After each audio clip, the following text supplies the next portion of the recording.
우리가 한 해 동안 감사합니다, 사랑합니다, 행복합니다, 기도합니다, 전도합니다 라는 말을 했습니다.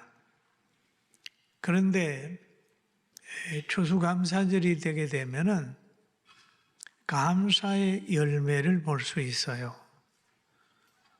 농부는 기대를 가지고 농사를 짓고 또 과일나무를 키우지만은 이제 추석 때가 되면 추수감사절이 되고 또는 가을이 되면 그 이루어지는 열매를 보면서 하나님 감사합니다. 올해는 햇빛도 주시고 비도 제때 주시고 태풍도 안 불어서 수확을 하게 됐습니다 라고 하는 실질적으로 감사를 할 수 있어요. 있는 때가 돼요. 그리고 우리가 사랑을 얘기하지만은 사랑은 마음이 가야 되잖아요. 입으로 사랑하는 게 아니라 물질을 가지고 주고받을 수 있는 환경이 될 때 사랑이 깊어지는 거예요. 추수한 게 있으니까 그 추수한 거 가지고 고아와 가부와 레위인과 객들에게 먹을 것을 주면서 사랑을 나눌 수 있는 기간이 추수감사절이에요. 그래서 하나님께서는 택한 백성을 향하여 너희는 1년에 3번씩 절기를 지키는데 6월절을 지켜라. 6월절을 지키면서 그 애굽에서 나온 날을 그 감격을 잊어버리지 마라 라고 해요. 7절을 지켜라. 수확한 걸 가지고 많은 사람으로 더불어 나누면서 행복해라. 조막절을 지키라. 추수한 것을 곳간에 드리기 전에 먼저 하나님께 감사를 드려라. 그래서 말씀하셨는데 우리는 지금 추수감사절인 초막절을 지키고 있습니다. 구약에도 보면 늘 감사에 대한 이야기를 하고 있어요. 또 신약에도 보면은 감사할 조건을 가지지 못한 사람이 굉장히 감사했어요. 바울 사도가 예수 믿고 난 다음에 가는 곳곳마다 많은 박해를 받았어요. 그러나 그는 복음을 전하는 가정 속에서 데살로니가 교회에다가 이런 말을 하고 있습니다. 항상 기뻐하라, 쉬지 말고 기도하라, 범사에 감사하라 라고 얘기를 하죠. 그 기쁨은 어디에서 오느냐? 복음에서 왔어요. 성령의 역사 속에서 왔습니다. 쉬지 말고 기도하라고 하는 것은 기도할 환경이 되는 게 아니고 늘 기도할 환경이 되지 않고 감옥에까지 갔지만은 그 장소가 기도하는 장소가 됐다. 범사에 감사하라라고 얘기를 하잖아요. 그렇게 신약에도 그렇게 됐는데 오늘 성경에 보면은 다윗이 늘 하나님을 섬기다가 하나님의 사랑을 깨달았어요. 그러다가 그는 왕이 되면서 또 하나님의 은혜를 깨달으면서 자기를 따르는 모든 사람을 향하여 감사해야 된다라고 얘기를 하고 있어요. 여러분 구약에도 감사, 신약에도 감사, 교회사 속에서도 감사, 가정 속에서도 감사하는 사람이 있으면 친구 간에도 감사하는 사람이 있으면 그 관계가 오래 갑니다. 부부 간에도 서로 감사하면 그 관계가 늘 좋아지는 거예요. 다윗은 이제 예루살렘에 있으면서 그 하나님의 궤가 다윗 성에 들어올 때에 너무 기뻐하고 즐거워했어요. 역대상 16장 2절에 보니까 다윗이 번제와 화목제 드리기를 마치고 여호와의 이름으로 백성에게 축복하고 그렇게 얘기를 합니다. 그럼 다윗의 감사는 어디에서부터 시작이 돼? 법궤를 사랑하는 것부터 시작했어요.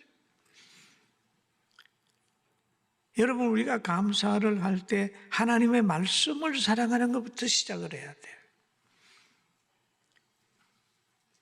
그리고 그 법궤를 사랑하고 그 안에서 그 중심으로 축제를 하고 또 축제에 참석한 사람들에게 남녀를 막론하고 떡 한 덩이와 야자 열매와 만드는 과자와 금포도로 만든 과자 하나씩을 다 그들에게 나눠 주었어요.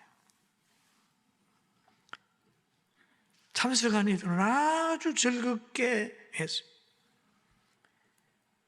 그리고 성경의 사무엘 역대상 16장 7절에 보니까 그날에 다윗이 아삽과 그의 형제를 세워 그 속에 먼저라는 표현을 쓰고 있습니다. 그들을 세워 먼저 여호와께 감사하게 했다. 여러분, 감사의 우선순위가 정해져야 됩니다. 먼저 하나님께 감사했다. 감사의 우선순위, 섬김의 우선순위. 가정에도 이 우선순위가 잘 정해지면 얼마나 좋겠어요. 그래서 또 우선순위를 정해가지고 하나님을 찬양을 하는데 수금과 비파를 타면서 그냥 하나님께 영광을 돌렸어요. 그러면서 다윗은 또 이런 얘기를 합니다. 새 노래로 여호와께 노래하라.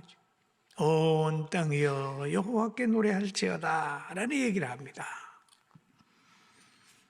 그러면서 하늘은 기뻐하고 땅은 즐거워하며 바다와 거기에 충만한 것을 외치고 바깥 그 가운데 있는 모든 것은 즐거워할지어다. 그때 숲의 모든 나무들이 여호와 앞에 즐거이 노래하리니. 하나님 앞에서는 전체 만물들이 다 하나님의 성호를 찬송하는 거죠. 그 다윗의 시를 읽어보면은 그 심령 속에 나타나는 감사가 넘쳤습니다. 그리고 그는 말합니다. 그의 성호를 자랑하라. 여호와를 구하는 자마다 마음에 즐거움이 있도다. 그의 성호를 자랑하라. 여호와를 구하는 자마다 마음에 즐거움이 있도다. 여러분, 기도해서 성령의 역사 속에 마음의 즐거움이 자리 잡게 하게 되기를 주의 이름으로 축원합니다. 우선순위. 신앙생활 할 때 우선순위가 바뀌면 교회 갈 시간이 없고, 우선순위가 바뀌면 연보하는 것이 없어지고, 우선순위가 바뀌면 불행해질 수 있어요. 여러분, 하나님을 우선순위로 둔다고 하면 사람이 우선순위가 되는 겁니다. 하나님은 사람을 제일 귀하게 여겼어요. 요한복음에 보면 하나님이 세상을 사랑하사 독생자를 주셨으니 이를 믿는 자는 멸망치 않고 구원을 얻게 하려 하심이라. 그러면 하나님의 우선순위는 사람에게 있습니다. 사랑하는 성도 여러분, 여러분의 우선순위는 어디에 있습니까? 명예의 우선순위가 있다면 그것을 얻은 다음에 그것을 지키기 위해서 사람을 아끼지 않게 되는 거예요. 물질의 우선순위를 두는 사람은 물질이 많아지면 많아질수록 신앙이 내려갑니다.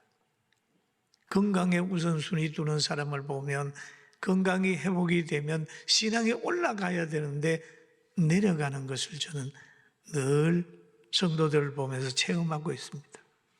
여러분, 하나님 말씀이 우선순위가 되면 영원히 흔들리지 않는다는 걸 기억하게 되길 주의 이름으로 축원합니다. 그리고 하나님은 자기 백성을 기억하시고 보호하십니다. 보호하는 것. 다윗은 그 역대상 16장 19절에 이렇게 얘기합니다. 그때에 너희 사람의 수가 적어서 보잘것없으며 그 땅에 객이 되어라. 이때는 어떤 때냐 하면 이스라엘 백성이 흉년을 만나가지고 야곱의 후손이 애굽에 들어갔을 때 70여 명이 갔잖아요. 그때 굉장히 초라했다는 거예요. 사람의 수가 작아서 보잘것없으며 그 땅에 객이 됐다. 그 땅에서 영향력이 전혀 없었다. 그러나 이 민족에게서 저 민족에게로, 이 나라에서 다른 백성에게로 유량하였도다. 그런 거예요.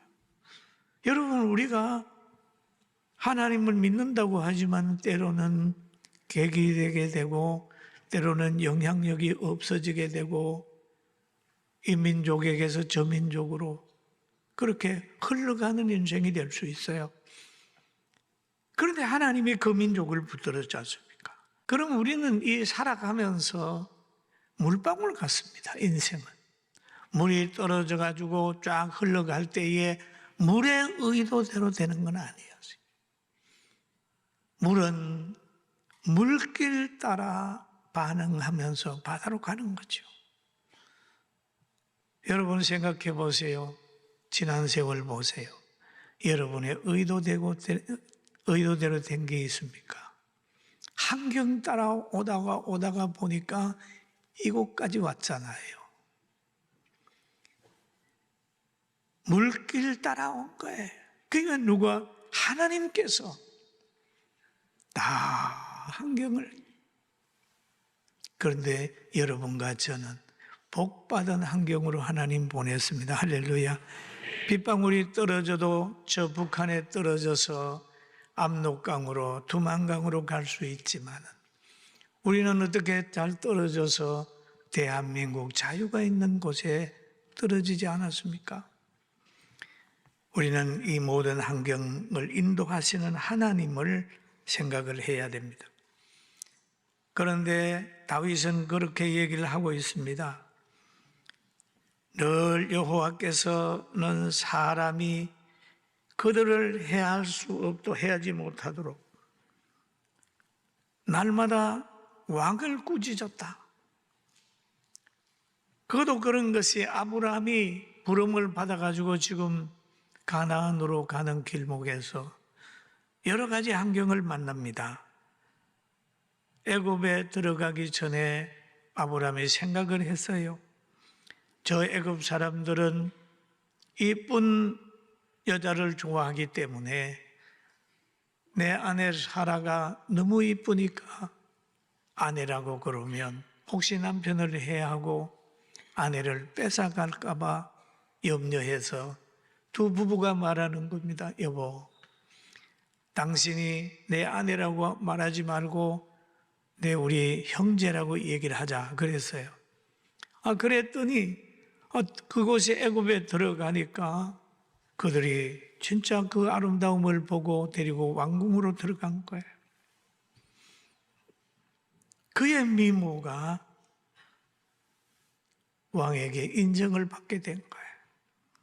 그래서 왕은 아브라함에게 양도 주고 소도 주고 노비와 암수, 나귀와 낙타를 많이 주었습니다. 그때에 창세기 12장 7절에 보니까 여호와께서 아브라함의 아내 사례의 일로 바로와 그 집에 큰 재앙을 내리신지라. 왜? 아브라함을 보호하는 거예요. 선지자를, 내 아내를 보호하는.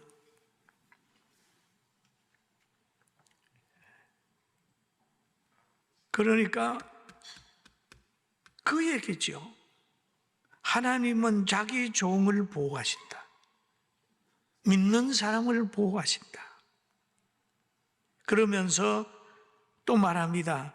나의 기름 부은 받은 자에게 손을 대지 말며 나의 선지자를 해하지 말라 하셨도다. 여러분, 선지자들이 보호받는 거, 그들이 총칼을 가지고 있고 뭐 가지고 있나요? 아무것도 없습니다. 엘리야가 보호받고 엘리사가 보호받는 거 마찬가지입니다. 오늘 한국 교회가 보호받는 거, 우리 교회가 보호받는 거, 여러분이 보호받는 거, 세상의 힘이 아니라 하나님의 은혜였어요. 할렐루야. 하나님은 자기 사람들을 보호하세요. 보호하세요. 그리고 다윗은 이 말을 하면서 말하기를 친히 자기도 하나님의 기름 부은 사람을 해하지 않았어요. 사울이 다윗을 죽이려고 따라다닐 때라도 죽일 수 있는, 원수가 볼 수 있는 기회가 왔는데도 하나님의 기름 부어 왕으로 세웠다는 것 때문에 그를 해하지 않았습니다. 하나님의 손에 맡겼습니다. 그리고 하나님께서는 선지자 나단이 다윗에게 나타나가지고 엄밀히 진 죄를 얘기를 하고 회개를 촉구했을 때 그 앞에 엎드려서 회개했어요.